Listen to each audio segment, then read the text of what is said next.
মই বিজেপি বিৰোধী বাবেই মোৰ পুত্ৰই সহায় পোৱা নাই নেকি? সি চৰকাৰী কৰ্মচাৰী হোৱাৰ পাছতো চিকিৎসাৰ বাবে মাটি সম্পত্তি বিক্ৰী কৰিব লগা হৈছে। 4 মাহে চিকিৎসালয়ৰ বিচনাত শয্যাগত পুত্ৰৰ চিকিৎসাৰ বাবে অসহায় পিতৃৰ কাতৰ অনুৰোধ।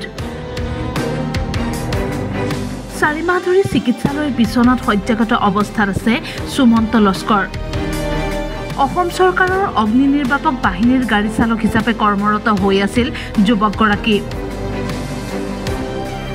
কিন্তু বিগত বৰ্ষৰ 7 অক্টোবৰৰ দিনা এটা দুৰ্ঘটনাত পতিত হৈ 4 মাহে চিকিৎসালয়ত সুমন্ত। পুত্ৰৰ চিকিৎসাৰ বাবে পিতৃ জ্যেষ্ঠ সাংবাদিক তথা সাহিত্যিক পেঞ্চনাৰ মৌলানা লস্কৰে ঘৰৰ সকলো মাটি সম্পত্তি বিক্ৰী কৰিছে। কিন্তু এতিয়াও তেওঁলোকক প্ৰয়োজন হৈ আছে বহু ধনৰ।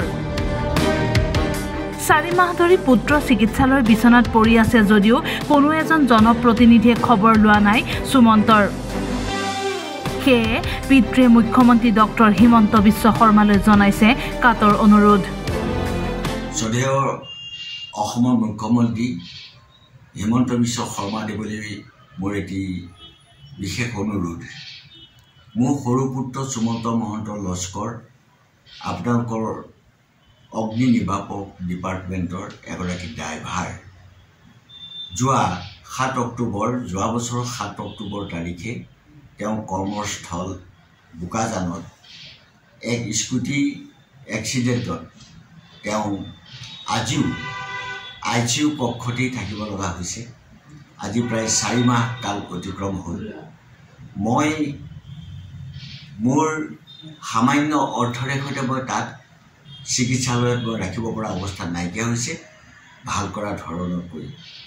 আৰু মই সেইবাবে অসম চৰকাৰৰ আৰ্থিক সাহায্য এটা বিচাৰি যোৱা মাঘ বিহু উৰুকাৰ দিনা আমাৰ বিধায়ক চৰ্দাৰ জিতু গোস্বামী দেৱক আপোনালৈ আৰু তেখেতলৈ বুলি এখন দৰখাস্ত প্ৰেৰণ কৰিছিলোঁ।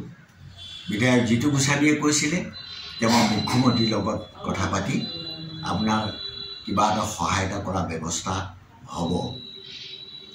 মই সঁচাকৈ কৈছোঁ মোৰ সমস্ত লুপিত মাটি বিক্ৰী কৰি মই তাক চিকিৎসা কৰি আছোঁ। তথাপিতো কিন্তু আজি পৰ্যন্ত মই তাক নাৰ্ছিঙত মাত এষাৰ মই পোৱা নাই।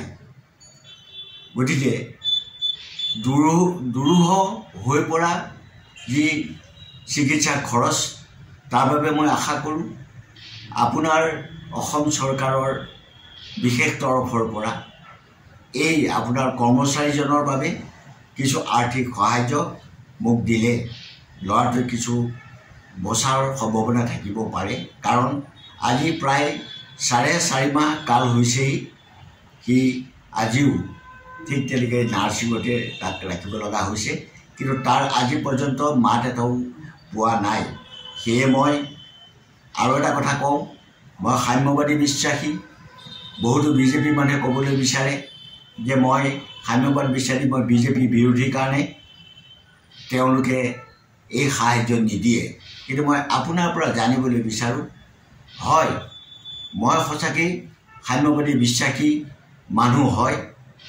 আৰু সেইবাবে মই বিচাৰিছোঁ যে আপোনাৰ যি শাসনকালত সকলোকে সমানে চোৱাৰ আৰু বিশেষকৈ এনেকুৱা এক ৰোগৰ অৱস্থাত মৃত্যু শয্যাত থকা এজন যুৱকক আপুনি অলপ অৰ্থ সাহায্য প্ৰদান কৰি তাক জীৱনটো ঘূৰাই অনাত আপুনি যেন কিবা এক ব্যৱস্থা লয়, সেইবাবে মই আপোনাক আজি এই ধৰণকৈ মই অনুৰোধ জনাবলৈ বাধ্য হ'লোঁ। ধন্যবাদ। কামপুৰৰ পৰা মাধৱ ভূঞাৰ ৰিপৰ্ট টাইম 8।